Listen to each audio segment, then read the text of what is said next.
Hello guys, welcome back again to my channel. My name is Dami and welcome to React with Dami. Actually, I'm happy today because I think my apartment is finally coming together. I got a new apartment and finally I think it's coming back. It's coming together. If this is the first time I actually see my channel, hello, thank you for stopping by. Do well to like, share and subscribe, and to support my channel. Your support means a lot to me. Do well to click the link on my bio to buy me coffee. And with that being said, let's dive right into today's reaction. I meet a fellow walking into a bar, and standing outside is a nun. And she looks at him and she says, "Before you enter this den of iniquity, think of your mother and your father." He said, "They're dead. They're dead in heaven." She said, "Well, think of the damage the alcohol is going to do to your brain." Huh? What are you talking about? Have you ever had a drink? And the nun says, "No." He said, "Well, how the hell can you stand there talking about it and saying..." Okay, you know, one thing that actually that is funny is imagine a nun in the front of a club. What? I'm just going to be like, "Ma, sorry, you're not supposed to be here, you're not supposed to be here, you're not supposed to be here." Drink is going to do damage to your brain if you've never had it. I'll tell you what, I'll go in, get your drink, bring it out, give it to you, you drink it. If you don't like it, then you can talk about it. But don't talk about things you've never experienced. What'll you have? And the nun says, "I don't know." "What do ladies generally drink?" He says, "Gin." She says, "All right, I'll have a gin." What do you mean? And not you want to have a gin because you just want to prove it to somebody? No, that's against the law. But get it in a cup so nobody will notice. The fellow goes into the bar and he says, "Give us a pint of beer and a double gin in a cup." And the fellow says, "Is that bloody nun out there again?" Oh my god! The fact that is a bloody nun out there again, so that means she has been doing this ever since. This is so funny. Who is this man? This is Dave Allen. Really just joke. And oh my god, I'm 100% in for it. The Pope, discussing the existence of God with an out-and-out atheist, starts off very correctly, discussion, and as the hours go by, it gets more and more heated, and eventually the Pope turns to the man and he said, "The mom! Get the mom! And you, come here. You are like a man who is totally blindfolded in a dark room looking for a black cat that is not there." The fellow said, "With all respect, Your Holiness, I think there's great similarity between us both." He said, "What do you mean, similarity?" He said, "Well, as far as I'm concerned, you are like a man who is blindfolded in a totally dark room looking for a black cat that isn't there. The only difference is that you found it."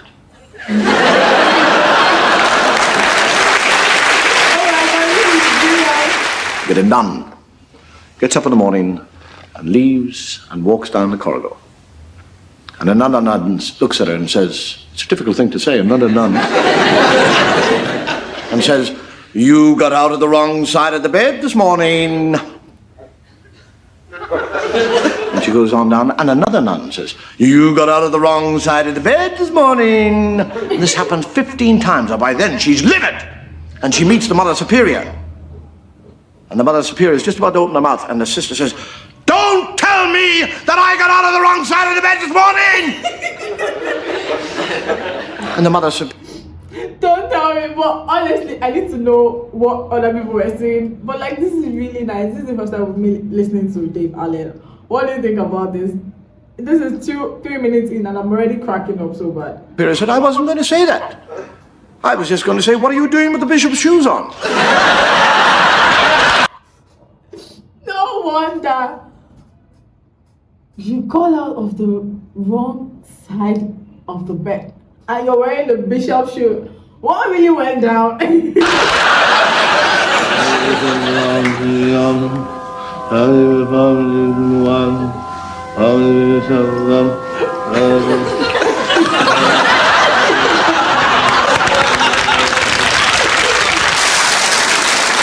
I am what you might call a practicing atheist. Okay. I'm quite happy to be an atheist because I think actually God likes atheists better. We never ask him for anything. We're not bothering him all the time saying, oh God, please help me, I want this thing. And as a practicing atheist, there's certain things that I travel around the world, and no matter where I go, somebody called Gideon leaves me this book to read. It's an Irish book because it says it all began at the beginning.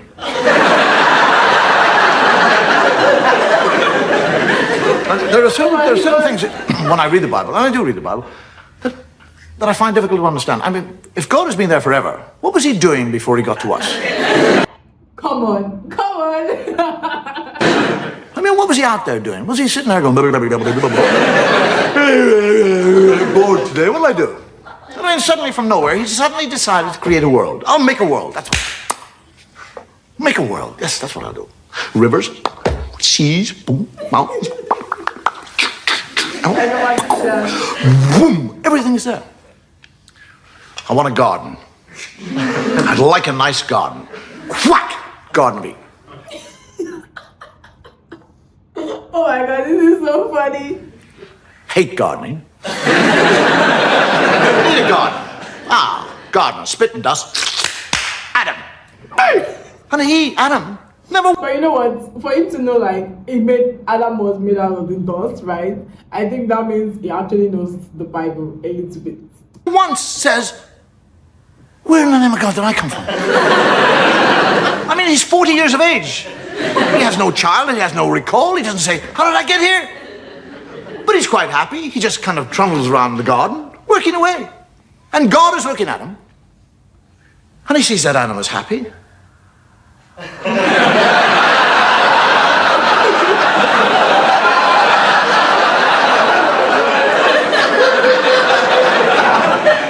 I didn't put him there to be happy. I'll put a stop to that. And God, during the night, sneaks down like a thief and steals, doesn't ask, doesn't request, steals it. His rib. And from his rib, he makes woman. And Adam wakes up in the morning, he's a real thickie. He's lying there, and there's somebody else, he doesn't say, where did you come from? How the hell did you get here? Where did you get those lumps? Oh my God, this man is so hilarious. He said, where did you get those lumps?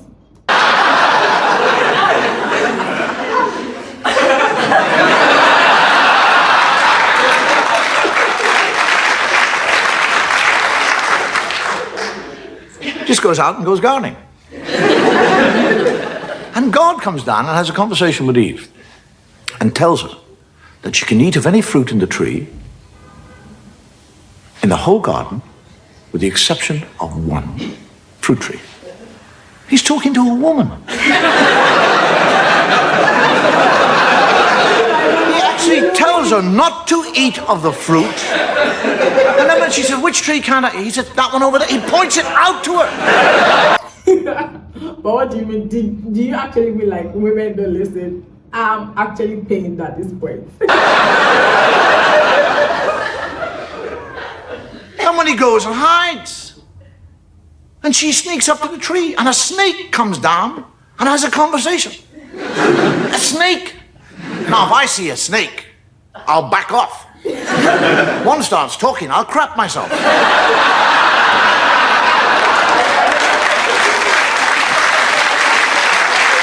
You think one thing I love about this is the analysis. I love the fact that he actually knows what he's saying and he's actually analyzing it one by one. And the snake actually convinces her to eat the apple. And she eats the apple. And when she eats the apple, she learns shame. That's what happens when you eat apples. Now, she's not ashamed that she's disobeyed God or that she's eaten the apple. She's ashamed of one part of her body. That's all. She becomes ashamed of that area of the body. Now, why that area? Why not her elbow? Her nose. Do you actually realize that if Eve had been ashamed of her nose, every woman in the world now would be ashamed of your noses? You'd all be sitting here tonight with little nose knickers on. this is so good. This is so good. How did he think about this? How did he even analyze it to this point? This is something I keep asking myself, but this is good. Men would be in nightclubs watching totally naked ladies with G-strings on the nose. Take them off! Oh, I saw a nose! And this is the book. This is the book that you'll go into court and place your hand upon. And swear to tell the truth, the whole truth. The first funeral I ever went to, and believe me, this is true, I was 6 years of age. And as they lowered the box into the ground, the priest said, "In the name of the Father, and the Son, and the Holy Ghost." And I, for years, used to bless myself and say, "In the name of the Father, and the Son, and into the Holy Ghost."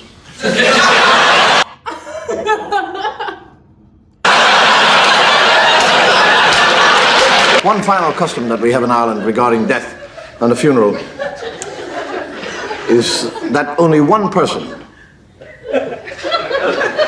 who is buried in a graveyard can go to heaven. Which basically means if two people are buried in the same graveyard on the same day, the last one in has got to wait till tomorrow. Oh my God, this is so hilarious. How did you think about that? So can you imagine what would happen if one funeral met another funeral going to the same graveyard?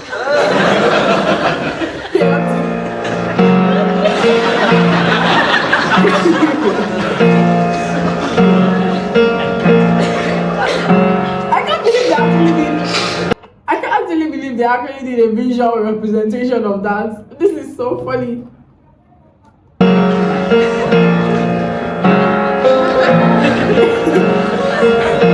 Then it's a competition, right? Who is the first? Who will be the first to actually get to the graveyard?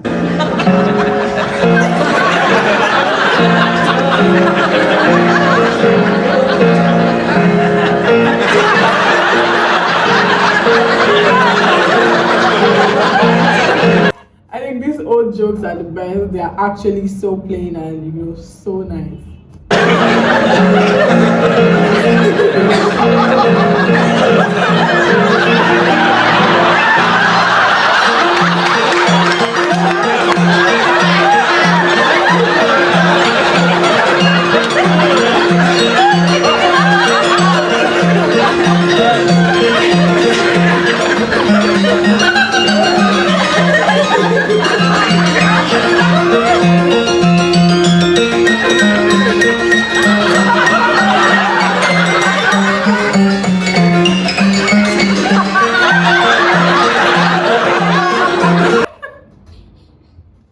Oh my God, this is so hilarious. This will actually be faster.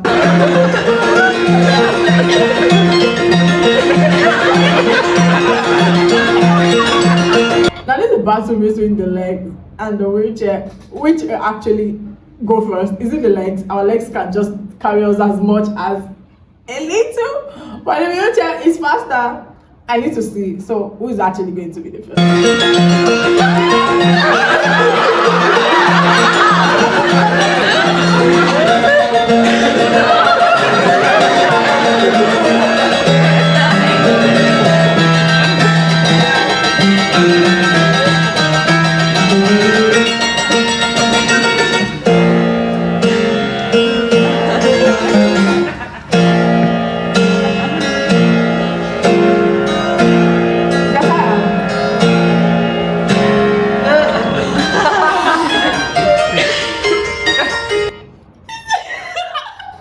I can't believe he got a car.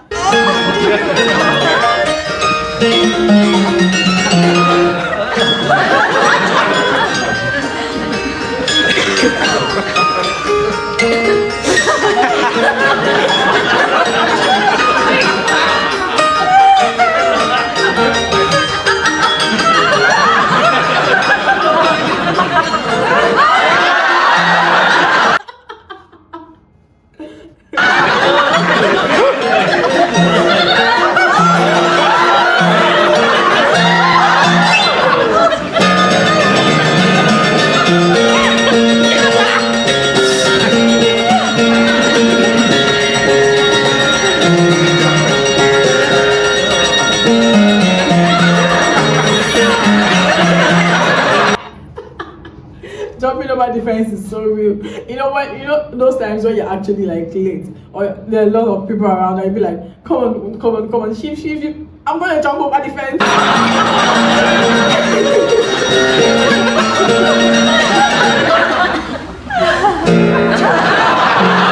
Imagine someone was already there.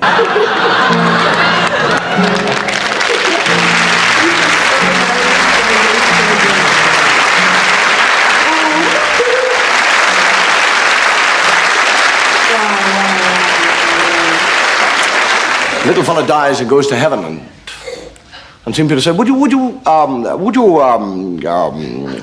like to have a look around heaven? And the fella, yeah, I would actually. So they're looking around heaven, and he said, who are those people over there? He said, oh, they are the Muslims. They are Muslims there, and over there we have the Jewish people. And these are Anglicans and Hindus, Baptists. He said, why do you have this big wall here? He said, behind the wall, you see, we have the Catholics. He said, why do you have the Catholics behind the wall? He said, shh, they like to think that they're the only ones here.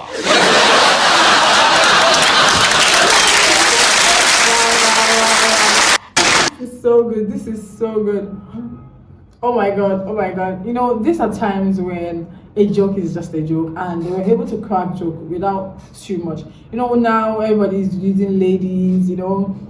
Now everybody, you have to put a ladies, you crack jokes to be funny, but this time around, they don't even, like this video, this guy's the representation of the cops and, you know, the graveyard. They didn't even say a word, and you know, we understand it so much. I think that is what makes old comedy different from like the new comedy right now. I'm a Gen Z, so I know what I'm talking about. And besides, I'm sure you enjoyed it. Thank you for actually watching with me to the end, and I'll see you in my next video. Don't forget to like, share, and subscribe to my channel, and also click the link on my bio to support my channel by actually buying me coffee. And I'll see you in my next video. Bye guys.